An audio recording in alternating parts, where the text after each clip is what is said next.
everyone, welcome back to Oma's Academy. And if you're new here, I am Choma Ebu, your go-to expert for everything virtual assistant.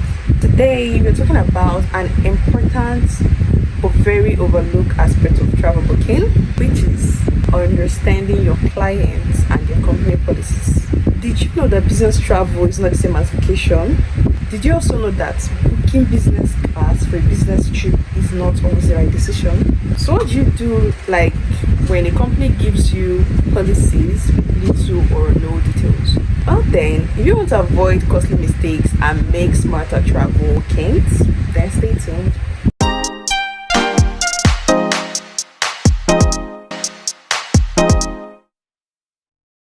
Alright everyone, welcome back, and to answer those questions I'd asked previously, we'll start with the first section, which is business travel versus vacation leisure. Now let's start with the basics. Business travel is not the same as vacation leisure or trip, and here is why. Firstly, the purpose of travel.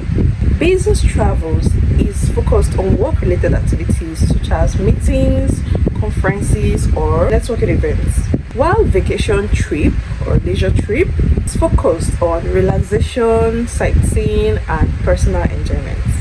Now moving on to the second option, which is budget considerations. Business travel usually have a fixed budget, often provided by the company, with clear spending limits, while the vacation or leisure trip personal expenses varies on the traveler's preferences. And now lastly, your booking priorities. Here, business travel prioritizes convenience, schedule alignment, and productivity, while vacation travel requires or prioritizes comfort, luxury, and experience. So, what does this mean for you as a virtual assistant? It means that you cannot treat a business trip like a vacation. Every decision you make must align with efficiency, cost effectiveness, and work schedules. So, moving on to the second section, one of the mistakes many virtual assistants make is assuming that business traveling means business class flights. Now, this is wrong. Just because it is a business trip doesn't mean that the company or client wants to spend an extra amount of budget on business class seats.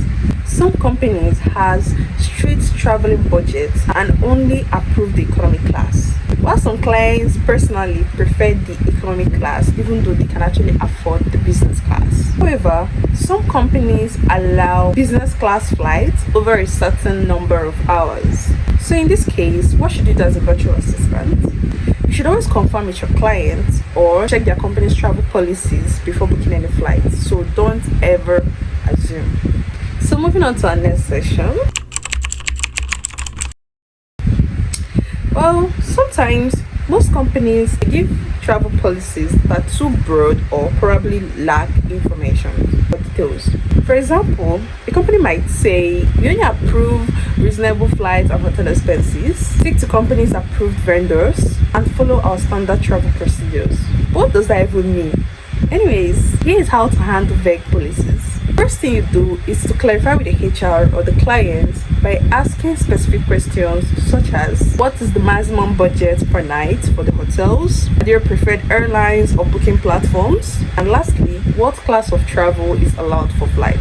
And then the second thing you do is checking their previous bookings. If you have booked travel for these clients before, you should actually look at their past approval for guidance. And the last thing you should do is know your limits. If the policy is unclear and you're not getting answers, then you should actually stick to mid-range reasonable options to avoid overspending. When booking a business travel, here are some extra things you need to consider. Firstly, flight timing matters. Business travelers need flights that fit their schedules, so you should always avoid layovers or long stopovers that could waste your time. Secondly, hotel location is key. Always choose hotels close to their meeting venues to reduce commute time. And lastly, internet and workspace. Business travelers, they often need Wi-Fi, meeting rooms, and quiet workplaces in their hotels. Oh, one more thing is flexible booking options actually.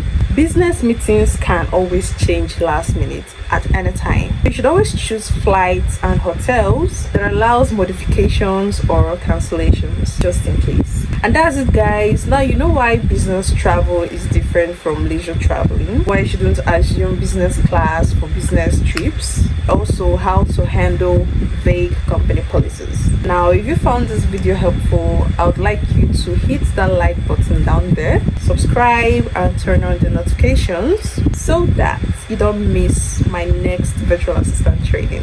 And here is one of my curious questions. Have you ever had an experience booking a complicated business trip? Drop your experiences in the comment section. I would actually love to hear from you guys. Bye.